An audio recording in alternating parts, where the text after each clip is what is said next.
ஜீவநீரோடை ஊழியங்கள் வழங்கும் இதயத்திற்கு இன்று ஒரு சிந்தனை. தேவ சாயல். சிலர் ஏதாவது ஒரு பொருளை வாங்கினால் அதனை எவ்விதம் எதற்காக உபயோகிக்க வேண்டும் என்ற குறிப்புகளையோ உபயோகிக்கும் முறைகளையோ கவனிக்க மாட்டார்கள். சிலர் தாங்கள் வாங்கிய பொருளை தங்களின் அறிவின்படி இயக்குவதற்கு முயற்சித்து அதனை பழுதாக்கி விடுவார்கள். பின்னர் அதனை எப்படி உபயோகிக்க வேண்டும் என்று செயல்முறை குறிப்புகளை வாசிப்பார்கள்.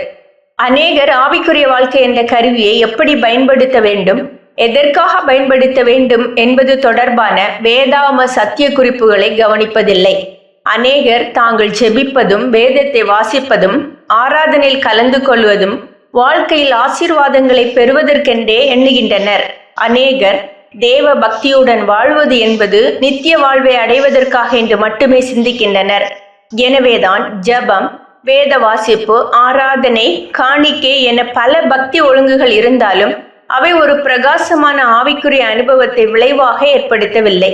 ஆவிக்குரிய வாழ்க்கையின் நோக்கத்தையும் பயன்பாட்டையும் முதலாவது தேவனுடைய வார்த்தைகளின் பக்கத்திலிருந்து பார்த்து புரிந்து கொள்ள வேண்டும். பரிசுத்தமான தேவன் நம்முடன் தங்கத்தக்கதான ஒரு நல்ல சூழலை ஏற்படுத்துவதற்காகவே ஆவிக்குரிய வாழ்க்கை. தேவன் நம்மோடு தொடர்பு கொள்ளவும் நம்மை நடத்தவும் நம்மை அவருடைய நோக்கத்திற்கு நேராக கொண்டு செல்லவும் தக்கதான ஒரு ஆவிக்குரிய நிலைமையை நம்மில் ஏற்பட செய்வதே ஆவிக்குரிய வாழ்க்கையின் நோக்கம். எனவே நாம் எவ்விதமான ஆவிக்குரிய காரியங்களில் ஈடுபட்டாலும் அவற்றால் தேவன் நம்மோடு சம்பந்தப்படத்தக்கதான ஒரு ஆவிக்குரிய தரம் நம்மிடம் ஏற்படுகின்றதா என்பதை கவனிக்க வேண்டும். தேவ உறவினை நமக்குள் அடையாளம் காணவும் தேவ ஐக்கியம் நம்மில் செயல்படவும் தக்கதான ஒரு ஆவிக்குரிய நிலைமை நம்மில் நாளுக்கு நாள் வளர வேண்டும். நாம் ஜெபிப்பதாலோ வேதம் வாசிப்பதாலோ ஆராதனை செய்வதாலோ தேவன் நம்மோடு நடந்து நம்மை நடத்தி செல்ல மாட்டார்.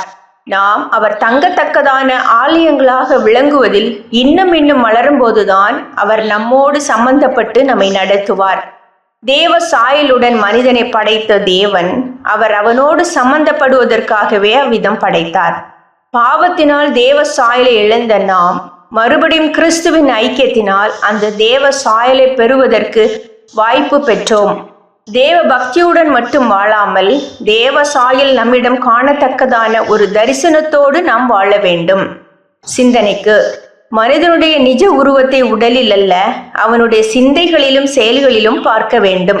மனிதனுடைய நிஜ உருவத்தை உடலில் அல்ல அவனுடைய சிந்தைகளிலும் செயல்களிலும் பார்க்க வேண்டும்.